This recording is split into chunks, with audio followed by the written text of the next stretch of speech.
Oi pessoal, agora eu vou falar sobre o capítulo 5.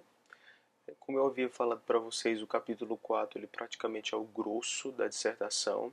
Ele resumiria tudo o que eu realmente gostaria de dizer a respeito do Y, mas o capítulo 5, o capítulo 6, o capítulo 7, eles passaram a ser necessários, né? E aí eu vou explicar a necessidade de cada um deles dentro dessas próximas aulas. Poderíamos colocar de novo, né, fazendo uma simbologia, poderíamos colocar os capítulos como fazendo uma parábola, onde o ápice dela é o capítulo 4. O primeiro, o segundo capítulo, o terceiro capítulo, eles são como se fossem a preparação para o advento do capítulo 4.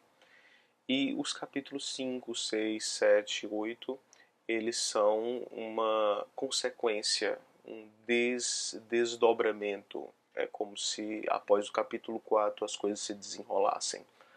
O capítulo 5 ele tem uma característica muito especial. O conteúdo dele, né, foi provocado. E não foi provocado por mim, mas por contingências que aconteceram enquanto o trabalho do mestrado estava se processando. Primeiro que aconteceu uma oficina, a oficina da senhora professora de palhaço clown, né, especializada nisso, ao contrário de nós, estudantes profissionais da saúde, a senhora profissional Júlia Sarmento, que ela deu uma oficina para o Y durante o processo em que eu estava fazendo a minha dissertação de mestrado. E isso mexeu muito com vários integrantes.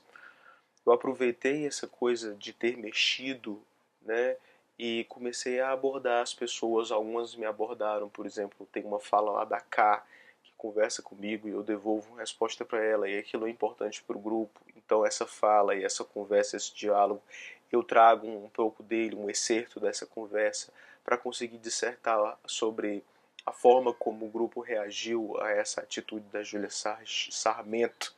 Eu ia dizer Júlia Sargento, porque foi realmente assim que as pessoas consideraram ela. Muitas pessoas, mas não todas as pessoas. Por exemplo, eu não posso falar o nome dos indivíduos, né, porque é uma ética, mas esse indivíduo particularmente eu vou falar, porque não tem nada a esconder. Ele fez um caderno que é um caderno primoroso, que eu intitulei Caderno de Lições de Palhaço. É o nosso querido Beto, que não está mais nessa geração, e talvez algumas pessoas que estejam nessa geração não conheçam o Beto. Mas o Beto, vou abrir aqui um parênteses. Vocês sabem que quando a gente entra no Y, tem algumas pessoas que se dedicam minimamente, tem algumas pessoas que se dedicam moderadamente e tem outras que se dedicam ao máximo na construção do seu palhaço. Isso depende de cada um, eu não vou dizer quem é melhor ou quem é pior por isso.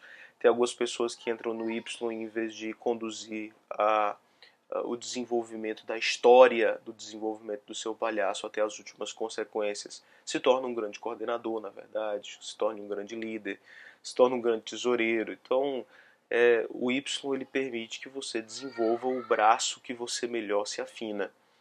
Mas o Beto ele decidiu desenvolver o próprio palhaço. E houve uma época que isso aconteceu com tal envergadura e com tal intensidade que ele chegou a querer abandonar a faculdade de psicologia para fazer artes cênicas, né? Ainda hoje eu não sei muito bem se ele conseguiu se encontrar na vida, mas eu acho que o palhaço dele ficou dentro de um processo vital muito importante. Então, quando ele se deparou com o desafio que a Júlia Sarmento havia colocado para o grupo, ele, logo no começo do caderno, que ele escreveu um caderno sobre as lições que ele havia aprendido naquela oficina, né? Um caderno inteiro sobre isso, como se fosse com aforismas de aprendizagem do palhaço. Então ele disse, fui violado, socado, esmurrado pela Júlia, e eu adorei isso. Quer dizer, porque o processo de desconstrução pelo qual o Beto passou era o que ele estava precisando para conseguir levar mais adiante ainda o palhaço. E é uma coisa que às vezes a gente precisa, né? Quando a gente para num canto, quando a gente para em determinado momento da nossa construção de certa personalidade, da nossa personalidade, o palhaço é um tipo de personalidade nossa. Muitas vezes é porque nós estamos precisando desconstruir algo. Talvez era um conceito que tinha ficado faltando, ou um conceito que não tinha ficado bom. E aí a gente precisa desconstruir esse conceito. Só a partir da desconstrução desse conceito que a gente consegue seguir adiante. Como, por exemplo, talvez uma necessidade de finalizar algo para continuar, né? Que é o que representa, por exemplo, esse curso que eu estou finalizando no final desse ano, a fim de ver se eu consigo fechar um ciclo para que 2018 não comece um 2018 travado. Travado. Não pode começar um 2018 travado. Então, depois de o Beto ter sido estimulado nesse estranhamento, nesse espancamento, né, da construção da personalidade do palhaço, ele vai tecendo vários aforismos do que significa o palhaço, do que ele aprendeu, né, em toda aquela experiência da Júlia. Obviamente que eu não podia deixar uma preciosidade dessa de fora. Agora perceba já o seguinte, esse capítulo tem algo de especial e é o que mostra mais ainda como se diferencia uma pesquisa quantitativa de uma pesquisa qualitativa. Na pesquisa quantitativa, você não deve fazer um privilégio desse para uma pessoa. Você pegar a produção de saber de um único indivíduo e colocar dentro da sua dissertação para você dialogar com ela e desenvolver e dissertar a respeito de cada um dos itens que esse indivíduo construiu, isso não pode ser feito dentro de uma pesquisa quantitativa. Mas na pesquisa qualitativa, você é praticamente obrigado a fazer isso se aquela construção daquele indivíduo singular, daquela população que você está estudando, for extremamente representativa das ideias das pessoas, ou da ideia do que você está querendo mostrar. Né? Então isso faz, talvez isso seja um ponto essencial, uma etapa essencial da etnografia de um povo. Você pegar construções de saber, ainda que sejam de indivíduos singulares, um xamã, um sacerdote, mas talvez uma pessoa aí da intimidade. Por exemplo, Janusz Korczak, que foi um pensador que eu falei sobre ele no capítulo passado, quando eu estava falando a respeito de crianças, depois de eu muito estudá-lo, né, ler todo Como Amar uma Criança, mas ler também Quando Eu Voltar a Ser Criança, Os Direitos da Criança, que ele escreveu em parceria junto com o pastor, eu descubro, pesquisando ele na internet, que alguém havia descoberto o diário que o Janusz Korczak guardara dentro do campo de concentração. Se chama Diário do Gueto, né? É onde ele viveu. E eu fico louco, desesperado para ter esse diário. Por quê? Porque assim a gente conseguia ter um pouco mais de noção de como é que era Korczak diante da dor, diante do desespero, diante talvez da falta de sentido de tudo que era o que os judeus devem ter vivenciado dentro dos campos de concentração. Então você acha que eu não ia aproveitar o que um ypsiloniano conseguiu produzir diante da dor como se tivesse sido uma pérola? Você deve saber que a pérola é produzida no momento de dor da concha, da ostra. Né? Só que dali é uma pérola. Eu não podia deixar de dialogar com aquele caderno. Depois eu publico para vocês todas as lições que saíram do palhaço. Né? De outro modo, também teve uma construção coletiva. Isso no meio do Facebook. Eu incitei os ypsilonianos a um seguinte desafio. Vamos tentar construir o que a gente pode chamar de código de honra, que é as lições mais preciosas, mais douradas, que nós poderíamos tirar de dentro de nós, de dentro do grupo, de dentro da experiência, da vivência de todo mundo como palhaço. E vamos ir aqui postando o que seria, por exemplo, a primeira regra, a segunda regra e a terceira regra, de tal forma que no final a gente tem um compilado de regras de ouro que devem ser passadas para as futuras gerações. E essas regras elas devem ter um espírito de um respeito sagrado, de tal forma que só pode tocar nelas, tocar para conseguir modificar, sem ter o risco de profaná-las, aqueles que tentaram vivenciar o palhaço ao máximo, digamos, em torno de um ano. Eu sei que muitos de vocês que estão vendo isso, era a minha fala, já tiveram essa experiência profunda do palhaço. Então, portanto, têm autoridade de fazer o que seria um código de honra. E as pessoas começaram a citar cada uma das regras. E no final eram 9. Houve uma pausa, né, no fazimento dessas regras. E muito tempo depois, acho que 2, 3 meses depois, o mesmo Beto estava viajando longe. E eu coloquei alguma coisa no Facebook que fez com que ele se mandasse uma mensagem de longe dizendo quanta saudade ele tinha da gente. E aí foi obviamente devolvida com vários comentários também saudosos, né? De uma pessoa muito querida. E foi por causa disso, né? Porque uma pessoa disse algo muito belo que eu estimulei. Isso parece um dos princípios do Código de Honra, que era falava sobre saudade. E aí a pessoa jogou o que ela considerava como sendo certo da sua saudade. Então, esse código de honra fala sobre várias questões, né? Eu vou ver se eu encontro ele aqui entre os meus alfarrábios para conseguir falar para vocês esse código de honra, tá? Me permitam.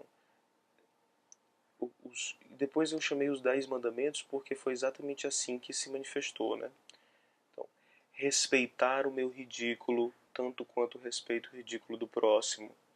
Respeitar o meu e o dele para nos calarmos mutuamente, mas que possamos nos revelar sem medo do escárnio e da ironia, com abertura para o riso bom daqueles que a gente se joga na areia da praia depois de ter corrido um atrás do outro demais. Número 2. Perceber no outro o que existe em você e perceber em você o que existe no outro. Mas que isso não ofusque a percepção do que também não existe em comum. Número 3. Permitir o contato com o outro e com o espaço, preenchendo-os da forma como for possível e impossível. Ora, na hora que você tentar isso, você vai se abrir de tal forma que eles é que vão te preencher. Cuidado para não se assustar com esse movimento da contramaré e se fechar em reflexo. Permita. Número 4. Rir de si mesmo e perceber que o que no outro te faz rir pode ser o que em você é risível nele espelhado. Rir do que é feio e do que no bonito feio te parece, do desnecessário ao se descobrir de uma necessidade sem igual. Qual desnecessário que não esconde certa necessidade em si? Do invisível quando ele se mostrou para você. Horas, como diabos você pode vê-lo? Do inesperado, do incomum e do estranho, e do torto de cada uma dessas coisas, como se a vida se apresentasse sempre de um jeito, mas querendo ser gauche. Rir e principalmente saber quando não rir. Honre o bolo. Número 5. Não faça festa sem o bolo e produza situações que gerem a necessidade de ter bolo. Necessidade não. Que gerem o próprio bolo. Situações bolo. Não cobice o pedaço de bolo do próximo.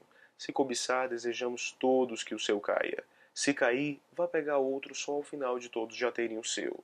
E não furte o do vizinho sob pena de levar um bolo na cara, porque bolo na mão, além de ser coisa da tia do maternal antes da lei antipalmada, não condiz com a amorosidade visceral do Y. Número 6. Permita que a fala fale, mas não esqueça que os braços abraçam, as pernas esperneiam, o tronco entronca, os olhos olham, a testa testa, a testa e dá testada, os ombros ombreiam. Vá além e permita que o tronco fale, a testa ombreie, os olhos esperneiem e vá fazendo a síntese combinatória disso tudo. Vai ficar uma puta de uma ópera de uma orquestra desarmônica de Quixotinho, mas é isso mesmo. Número 7. Permita-se errar. Melhor ainda se for sem querer. Daí você nem precisará se permitir. E deixe que o erro te domine. Melhor ainda se ele conseguir mesmo dominar. Daí não tem jeito de você não permitir. Navegue no erro com grande estilo. A condição humana é risível e surpreendente, indomável. Deixe que riam, e porque seu semblante não ri, você estará participando do riso de todos. É no seu erro que o acerto no riso do próximo será dado. Número 8. Respeite a dor do próximo. O riso é importante, mas mais importante ainda é saber quando ele não cabe. Por isso a sua liberdade de fazer graça é limitada pela dor do próximo. Faça de você mesmo o alvo do riso e não a dor do próximo com o qual você tanto se importa. A essa você deve dar sua graça. Número 9. Se tudo der errado com você, besteira. Você nem é tão importante assim mesmo. Importa que tudo ao seu redor pelo menos tenha dado certo. Se tudo tiver dado certo, o que importa é você. Se tudo tiver dado errado, menos você, que importa você. Se tudo tiver dado errado, menos para você, que importa você. Se tudo tiver dado errado, o que importa você. E apesar de tudo, não se esqueça que, como parte de tudo, você é tudo o que importa. E aí teve aquela pausa, aquele momento em que o garoto tinha se afastado, houve o retorno dele, alguém disse: quero fazer um mandamento sobre saudade, todo dia sinto esse mandamento que de certa forma nunca tem fim. Então alguém deixa e acontece esse último mandamento, que a saudade exista, mas só um pouquinho, para que o reencontro seja doce, como bolo. Que os comprimidos, que é o trocadilho que o Y usa para abraço, que os comprimidos sejam apertados, como se fosse juntar um no outro, e que o amor supra aquela falta de antes. Esse é o capítulo 5. Até breve.